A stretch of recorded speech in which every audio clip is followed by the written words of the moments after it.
So ito po mga ka-James, ang Renault Master, itong ginagawa natin ngayon. Yan, tinanggalan natin yung kanyang mga gulong. Kasi nakailaw yung sa dashboard niya, yung kanyang instrument cluster doon. Nakailaw yung kanyang brake system. So ito, yan, makikita nyo dito sa likuran. Sumayad na yung kanyang brake sensor dyan, kaya nakailaw dun sa kanyang instrument cluster. Ganon din sa harapan mga ka-James, manipis na siya. Kaya tinanggal natin yung kanyang mga gulong, papalitan natin ng brake pads. Yan, busy tayo ngayon mga ka-James, hindi tayo gano'ng makapag-vlog ngayon.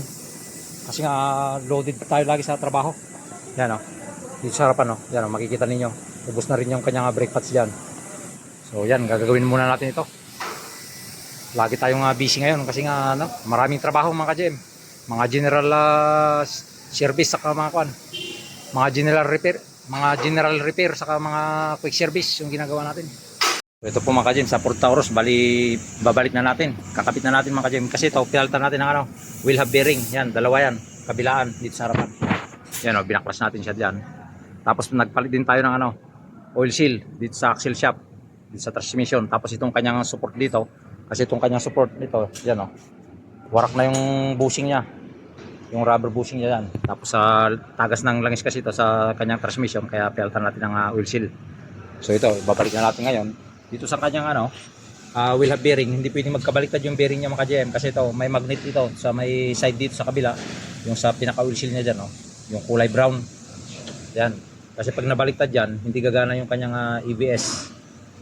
So ayan, at kakabit na natin dito para mabuo na at maibigay na natin sa customer natin.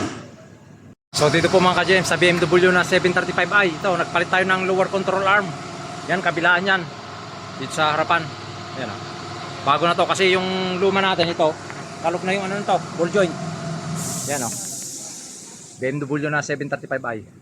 So ayan, natapos na natin. So ilalagay na lang natin yung cover dito sa ilalim.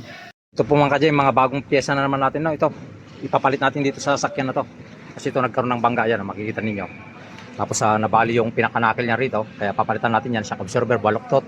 Lower arm, bumaluktot. Yan. Tapos itong kanyang axle shop. Ito yung ating mga bago. Ito yung axle natin, ito yung knuckle. Ito yung shock absorber natin. Lower arm, stabilizer link, saka yung shock mounting. Tapos kukunin pa natin yung wheel hub bearing natin, papalitan din natin dito. Saka dalawang gulong, saka wheel rim. Yan, papalitan din natin yan mga ka-GM. Dito sa sakyan na to. So ito, mabilisan lang ito. Kailangan matapos natin ito ng 2 hours. Ito, lahat. Ito mga ka-GM, natapos na natin napalitan, no? Yung kanyang shock absorber, yung knuckle, yan, bago na yan.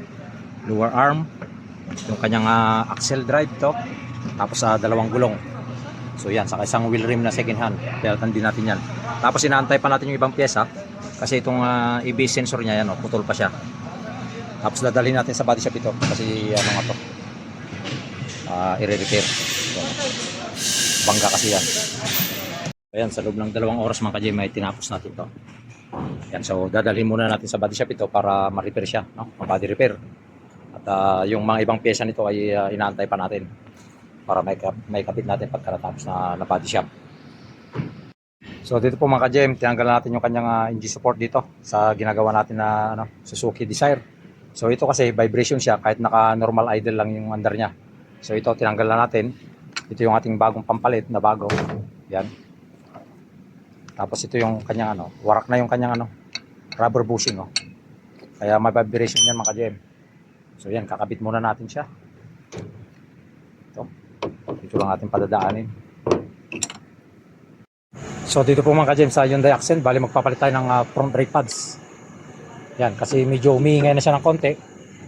Yan, kung mapapansin natin, So mm na lang yung natitira. Muntik ng abutin yung kanyang brake rotor disc, buti hindi pa siya inabot. Saktong-sakto lang. So ngayon, ito yung pamalit natin na bago.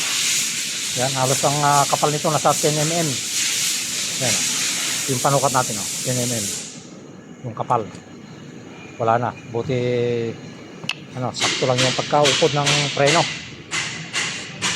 Ayan, papalitan muna natin ito at tanggalin muna natin.